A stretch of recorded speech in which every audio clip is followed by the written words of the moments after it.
On September 11, 2001, terrorists attacked the United States. The Twin Towers crumbled. The Pentagon was breached. Passengers on Flight 93 fought back, saving countless lives. Nearly 3,000 innocent people perished. It was an assault on a globalized world. The attacks exposed a new kind of enemy. The world mourned with America. It was a shared grief, a collective understanding. Amidst the devastation, there was unity. The 9/11 attacks were a turning point in history. They marked the beginning of what became known as the War on Terror, a global campaign unlike any other.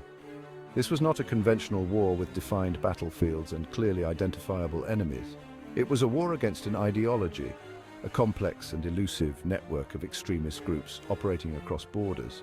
The attacks prompted the United States, under the leadership of President George W. Bush, to declare a war on terror.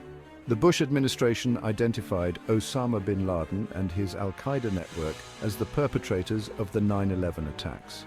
Bin Laden, who had declared a jihad against the United States, was believed to be hiding in Afghanistan. The US demanded that the Taliban, the Islamic fundamentalist group ruling Afghanistan, hand over bin Laden. When the Taliban refused, the US launched military operations in Afghanistan, toppling the Taliban regime and driving al-Qaeda underground.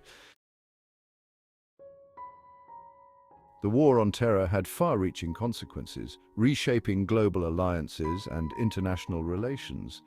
The US, in its pursuit of al-Qaeda and its allies, sought cooperation from countries around the world. Some, like the United Kingdom, became staunch allies in the fight against terrorism. Others, however, were wary of what they perceived as American unilateralism.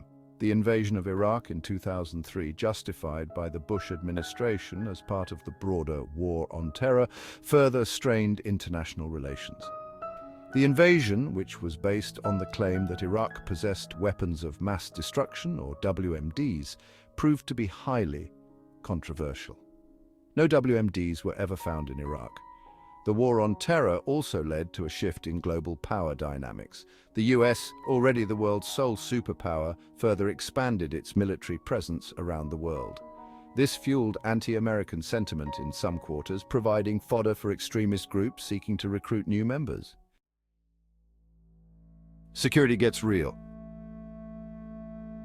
The war on terror brought about a profound transformation in security measures worldwide. Airports, once bustling hubs of international travel, became fortresses of security checkpoints and passenger screenings. New technologies like full-body scanners and facial recognition software were deployed in the name of safety.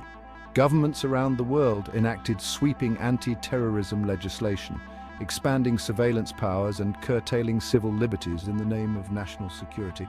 The Patriot Act in the United States, for instance, granted law enforcement agencies broad authority to monitor communications and detain suspected terrorists.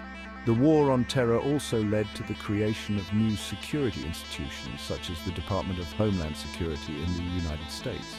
These institutions were tasked with coordinating intelligence sharing, border security, and counterterrorism efforts. The world had entered a new era of heightened security, where the threat of terrorism loomed large. The human price of freedom. While the war on terror was fought on distant battlefields and in the corridors of power, its impact was felt most acutely by ordinary people around the globe. Millions of lives were upended by the conflict, their stories often untold in the grand narratives of war and geopolitics. In Afghanistan and Iraq, civilians bore the brunt of the fighting, facing displacement, loss of loved ones, and the destruction of their homes and livelihoods. The wars created millions of refugees, fleeing to neighboring countries and beyond in search of safety and a better life. But the human cost of the war on terror extended far beyond the battlefields. Muslims around the world faced increased scrutiny, discrimination, and Islamophobia. The very act of traveling, once a symbol of global interconnectedness, became fraught with suspicion and anxiety. Living with the legacy. 2 decades after the 9/11 attacks, the world is still grappling with the legacy of the war on terror. The wars in Afghanistan and Iraq have ended, but terrorism remains a global concern. Extremist groups, fueled by online propaganda, continue to pose a threat to peace and security. The war on terror has reshaped alliances, fueled political instability, and exacerbated social divisions. It has raised questions about security, freedom, and the role of the international community. The future of our world. The war on terror may be over, but its legacy continues to shape the world we live in today. The challenge now is to learn from the mistakes of the past, to build a future where security and freedom are not mutually exclusive, and to address the underlying conditions that give rise to extremism and violence. This requires a commitment to dialogue, empathy, and understanding. A recognition that true security lies not in building walls or waging endless wars, but in fostering a world where every individual feels safe, respected, and valued. It's a world worth striving for, a world where the memory of the victims of 9/11 and all those who have suffered in the name of terrorism serves as a constant reminder of the human cost of hatred and violence. Like and subscribe for more videos.